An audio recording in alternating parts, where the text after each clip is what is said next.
Muy buenas, queridos amigos de los ejercicios espirituales. Soy el Padre Astolfo Moreno y es un gozo para mí haber sido invitado a participar en esta meditación. En este momento consideraremos un pasaje de la vida del Señor, de la Sagrada Familia, muy importante, muy relevante, lleno de luces, lleno de contenido para nuestra propia existencia, que es la huida a Egipto.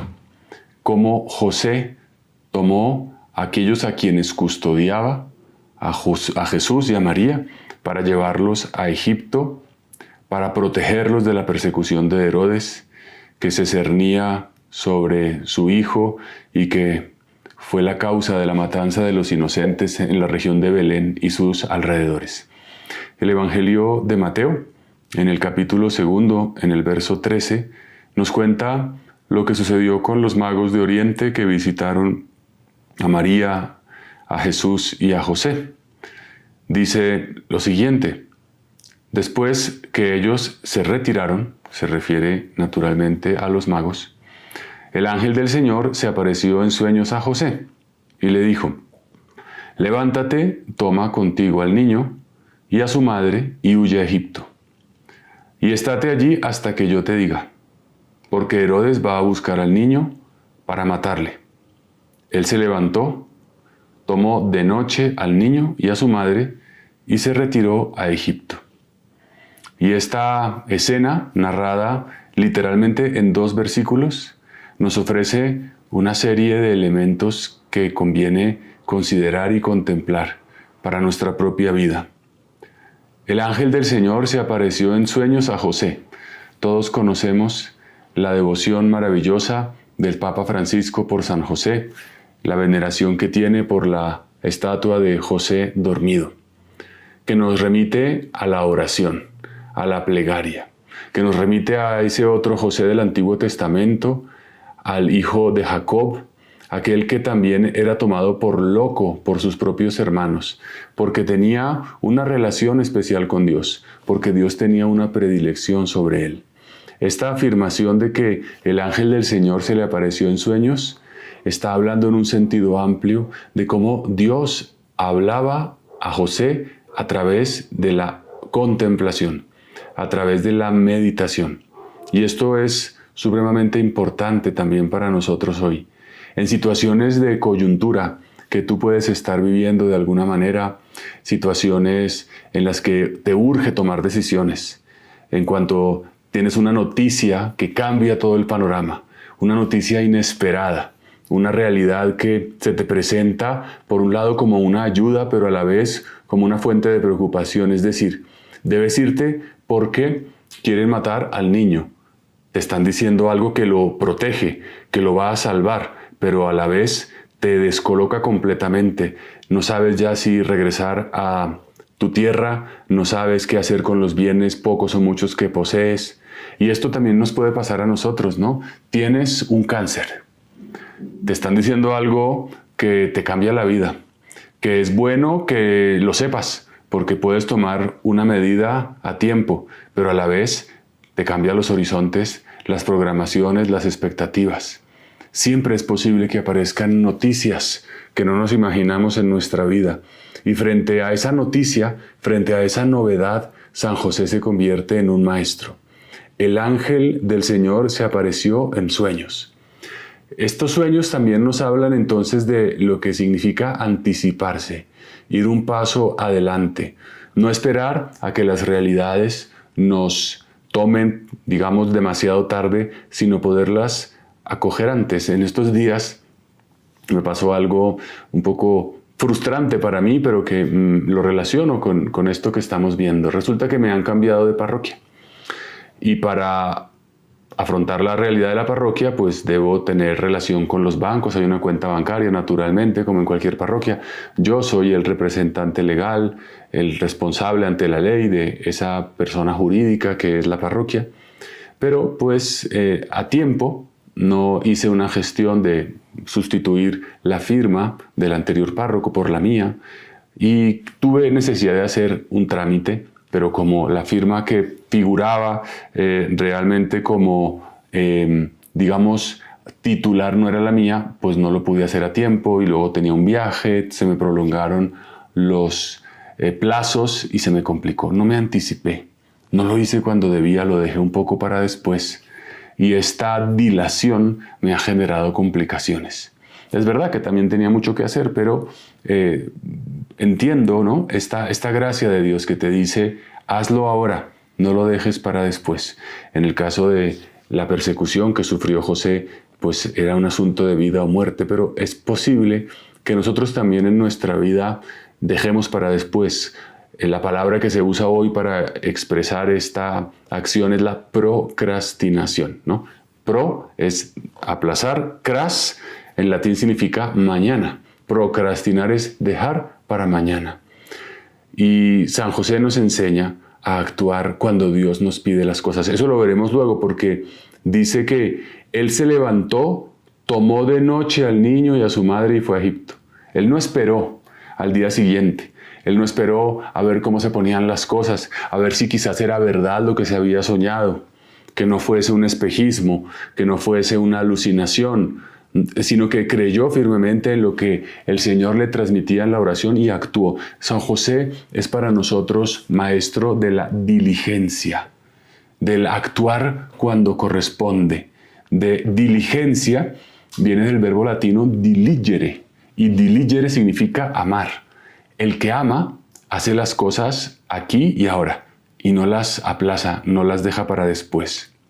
Bien, entonces el ángel del Señor se apareció en sueños a José y le dijo, levántate, toma contigo al niño y a su madre, y huye a Egipto. Aquí hay 3 órdenes en una. Levántate, toma al niño y a su madre, y huye a Egipto. Y este compendio, digamos, de instrucciones por parte de Dios tiene también diversos significados. Levantarse. Levantarse significa estar disponible. También dice el mismo Evangelio que María, cuando el ángel también se le apareció y le dijo que iba a ser la madre de Dios, viene el Espíritu Santo, la encarnación de Jesús en su vientre, María supo por boca del mismo ángel que su prima Isabel, aquella que llamaban estéril, había concebido un hijo. Y dice, ella se levantó y se fue a visitar a su prima a las montañas de Ain Kerem, cerca a Jerusalén, desde Nazaret, unos 150 kilómetros. Entonces, levantarse es tener una actitud de disposición, de obediencia, de inmediatez. Levantarse significa estar prestos, prontos para hacer la voluntad de Dios. Es una manera de vivir. Podemos tener una actitud que tienda a rechazar, a esperar, a decir, bueno, ya veremos luego, o la actitud de que cuando Dios nos dice algo, respondamos inmediatamente. San José nos enseña a levantarnos, nos enseña a tener un deseo de amar y de cumplir la voluntad de Dios. Y dice, toma contigo al niño y a su madre. San José es el custodio de los 2 grandes tesoros de Dios en la tierra, que son Jesús y María. Qué responsabilidad, ¿no? Toma contigo al niño y a su madre es, oye, yo te he confiado lo más valioso que existe. Te amo tanto, te valoro tanto, confío de tal manera en tus capacidades, en los dones que yo te he dado, también en tu virtud, en tu humildad, que te confío lo más grande.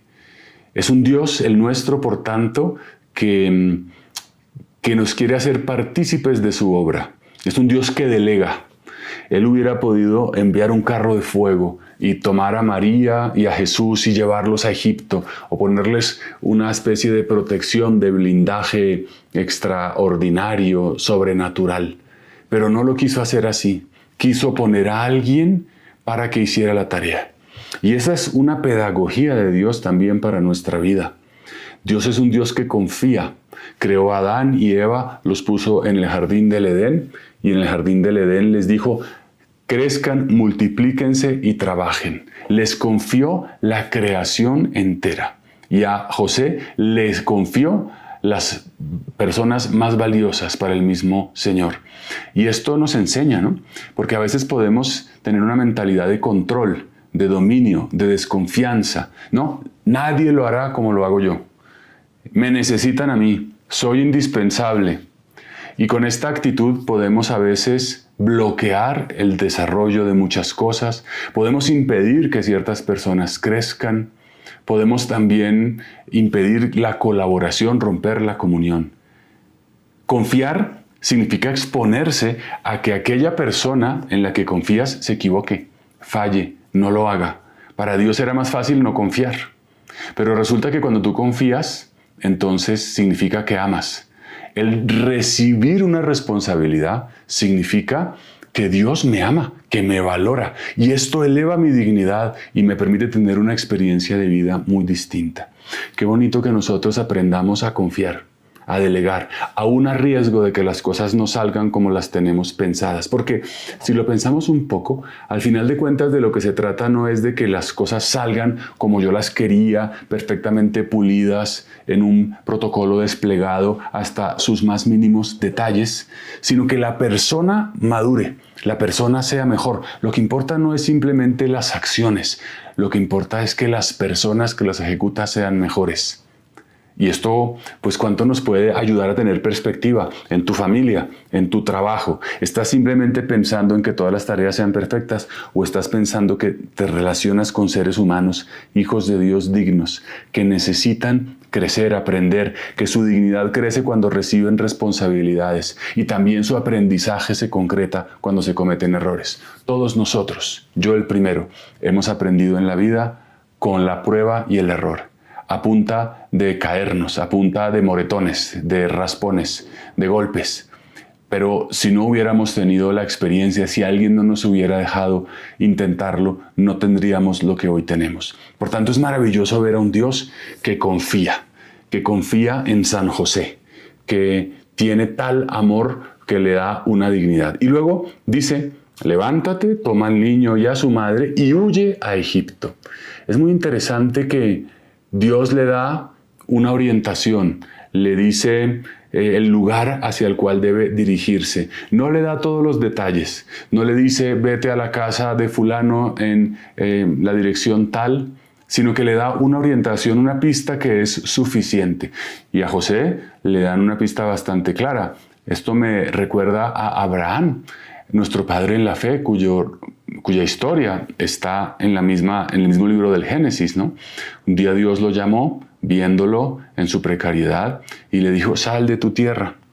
Pero no le dijo para dónde, simplemente le dijo que saliera. Podría haber tomado cualquiera de las direcciones, norte, sur, este u oeste. A José le dan un poco más de detalle. Le dicen, ve a Egipto. Y en Egipto se te mostrará lo que corresponde. Se te pondrán delante las personas que necesitas. Esto es muy importante porque la cantidad de información que recibe José, digamos, no es completa, no es absoluta, pero es la suficiente, es la necesaria para obedecer. A veces nosotros nos podemos paralizar en la vida y tender a no obedecer, a rechazar un llamado del Señor porque no estoy seguro, me falta, quiero saber todos los detalles, quiero que se me cuente qué va a pasar mañana, pasado mañana, traspasado mañana, si me caso, si hago un emprendimiento, si hago un viaje, tengo que saber todo. Y me siento inseguro cuando no se me dan demasiadas precisiones. El Señor en nuestra vida nos da la información que se necesita, no la que no se necesita.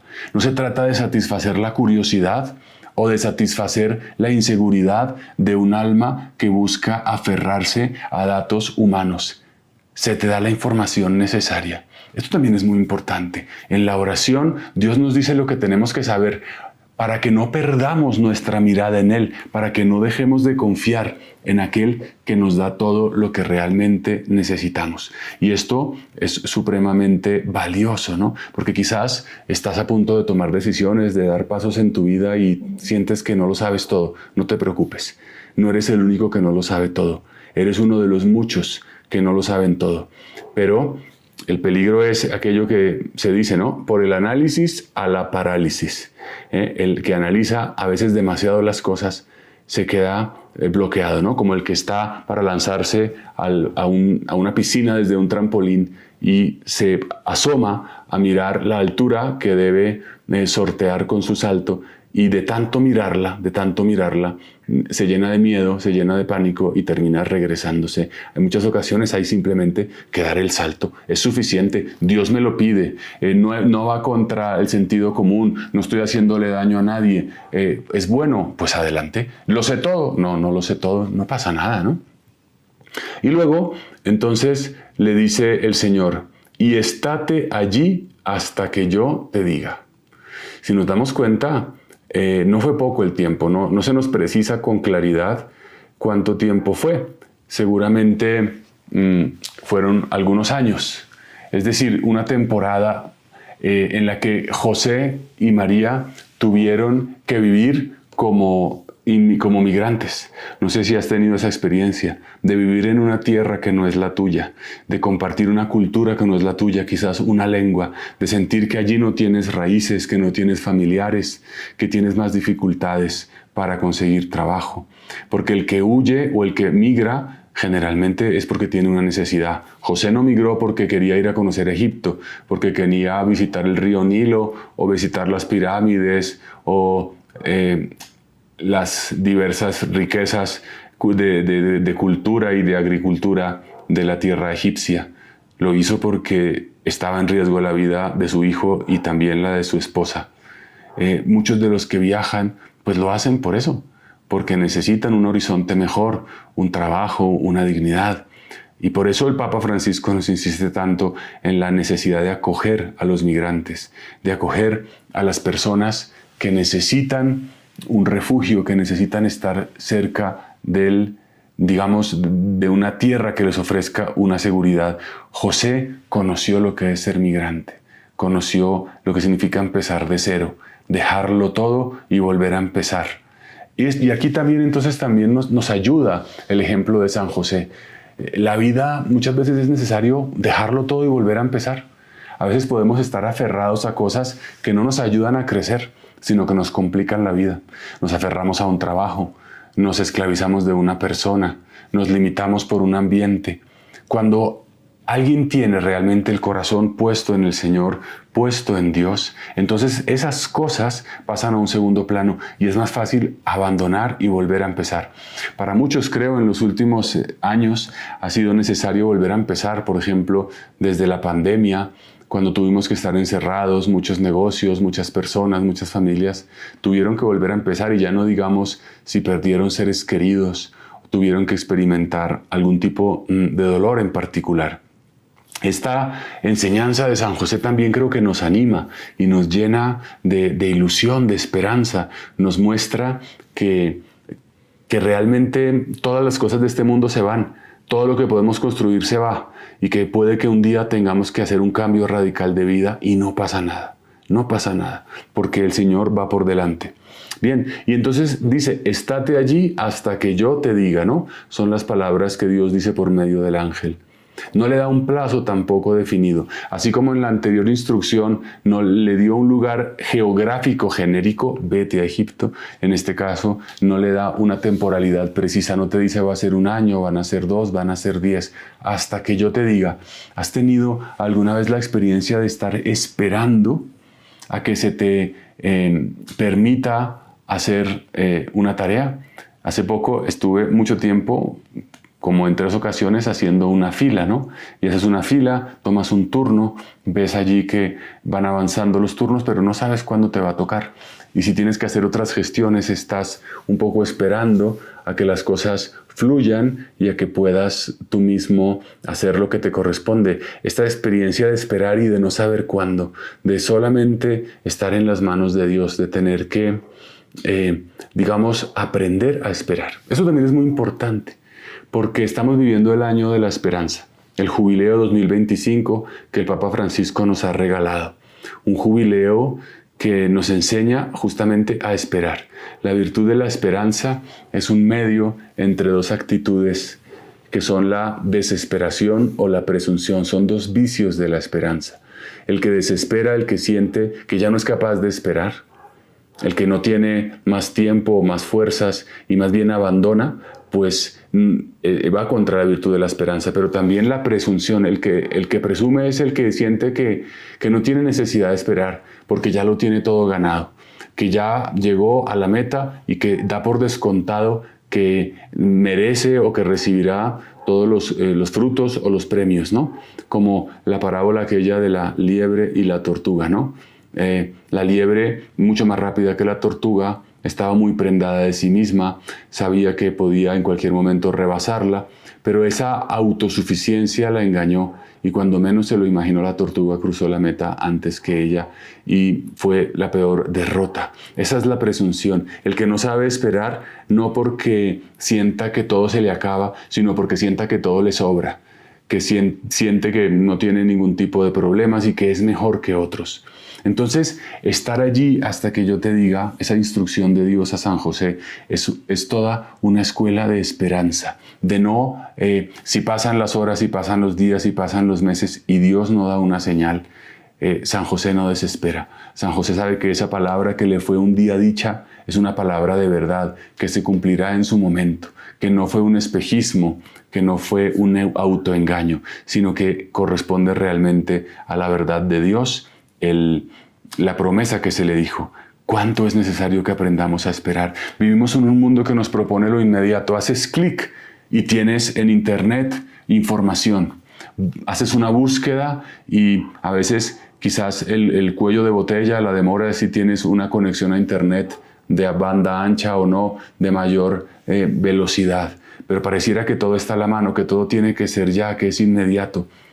Este mundo, con su espejismo, nos complica el aprendizaje de la espera. Sin embargo, todo lo que vale la pena en la vida hay que esperarlo. Una planta nunca crece de un día para otro, sería imposible. Crece a un ritmo tal que tú no puedes ver propiamente su despliegue. Tienes que el crecimiento del cuerpo humano, la reproducción de las células, tiene un ritmo que es perfecto.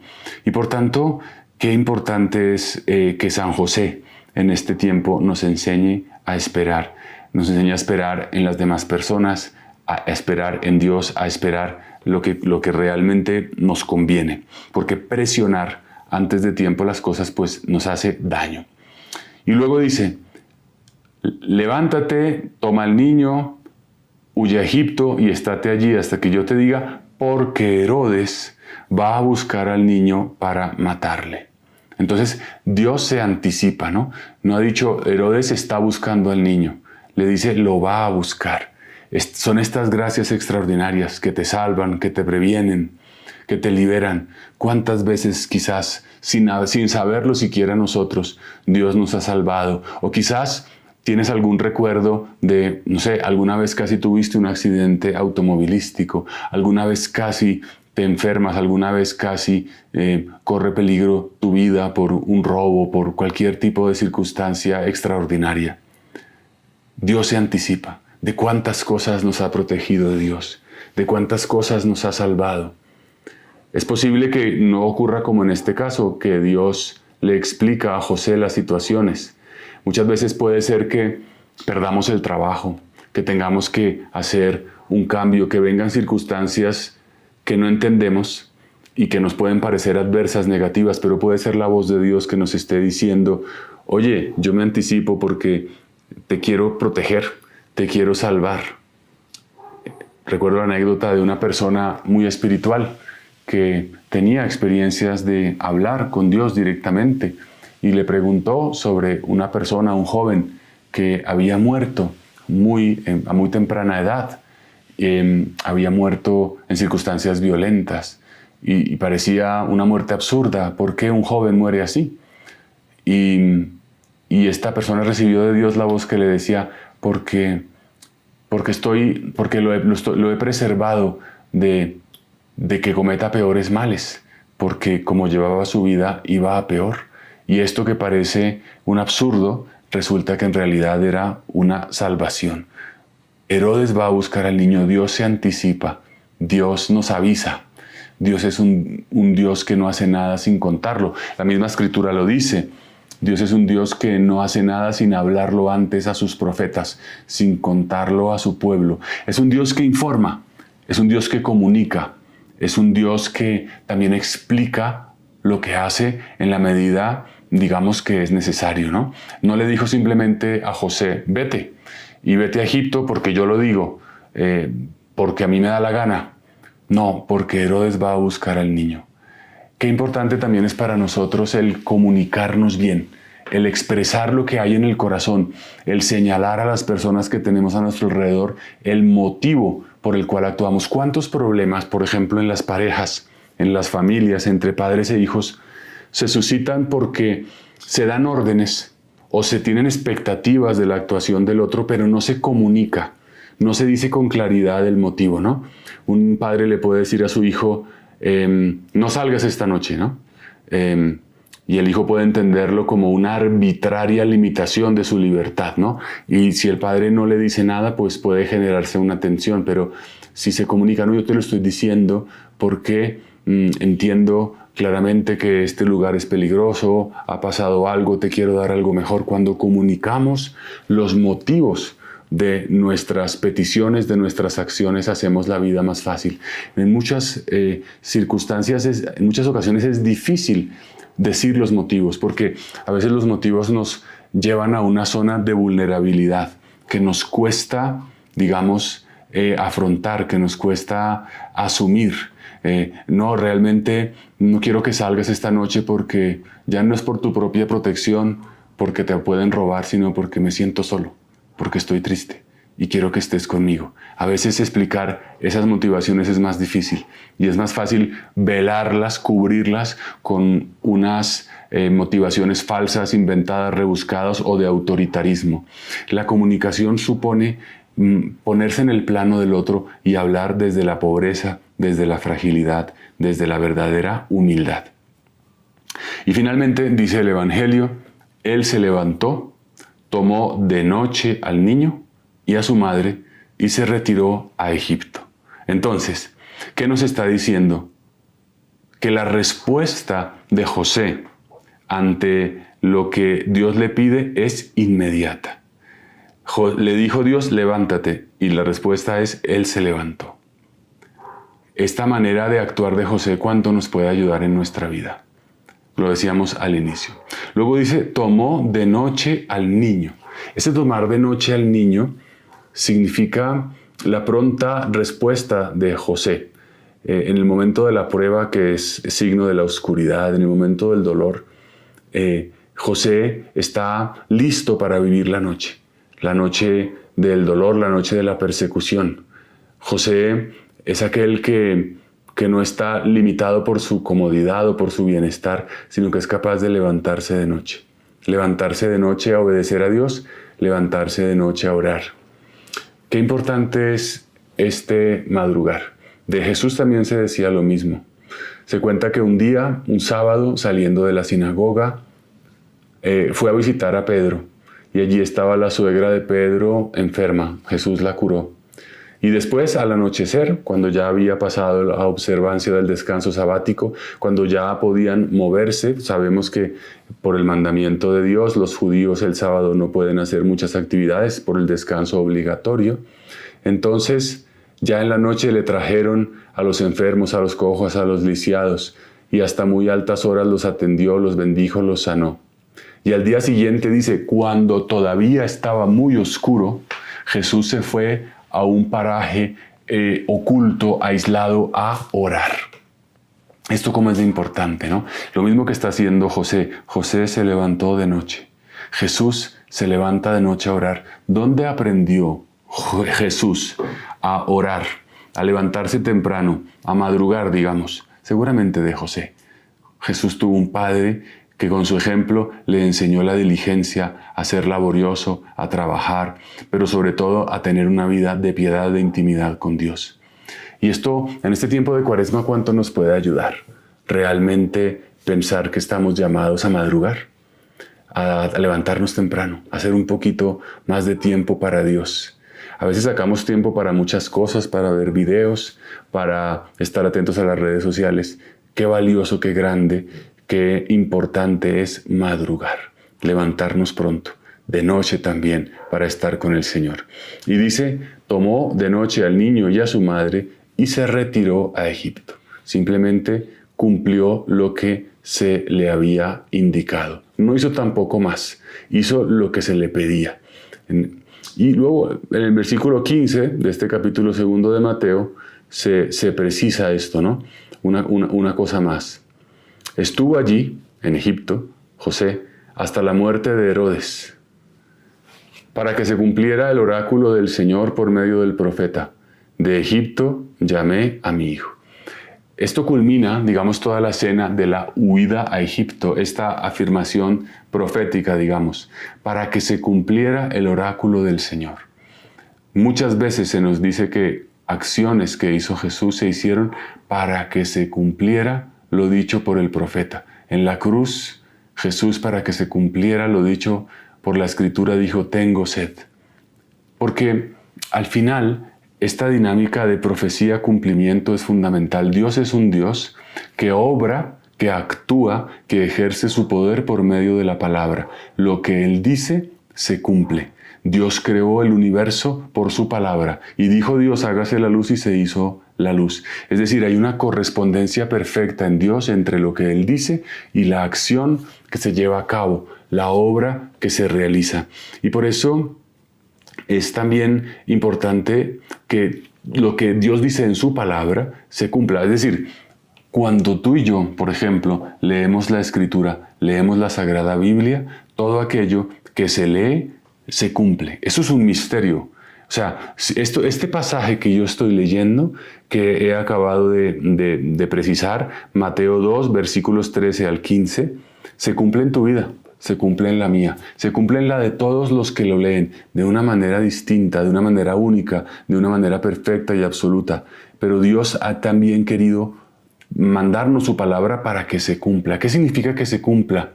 No simplemente que Dios demuestre su poder, de que tiene una capacidad de imponer su deseo, sino que fundamentalmente quiere decir que las cosas en el mundo suceden conforme a un plan. Que se cumpla la Escritura es que hay un plan, que las cosas no son aleatorias, que los acontecimientos no son fortuitos, que tu vida no está en manos de la nada, del caos, de un destino incierto, sino que tu vida y la mía está en manos de un Dios que nos ama. Y por eso, para que se cumpla la Escritura, para que se vea que lo que Dios ha previsto, que su amor está por encima de los poderes de este mundo, de un Herodes o del gobernante de turno. Hoy tú y yo podemos estar pensando frente a las guerras comerciales, a los conflictos bélicos globales, que nuestra vida está en manos del gobernante de este momento, de los gobernantes, de los poderosos. Pero esta palabra nos dice, no, la verdad es que tu vida está en manos de Dios. Ni Herodes pudo contra José, porque Dios estaba con él. El verdadero gobernante de este mundo se llama Dios y por eso esta palabra hoy restaura nuestra esperanza. Así que sigamos viviendo con muchísima alegría los ejercicios espirituales, extrayendo la profunda riqueza que nos viene de la palabra de Dios. Dios los bendiga.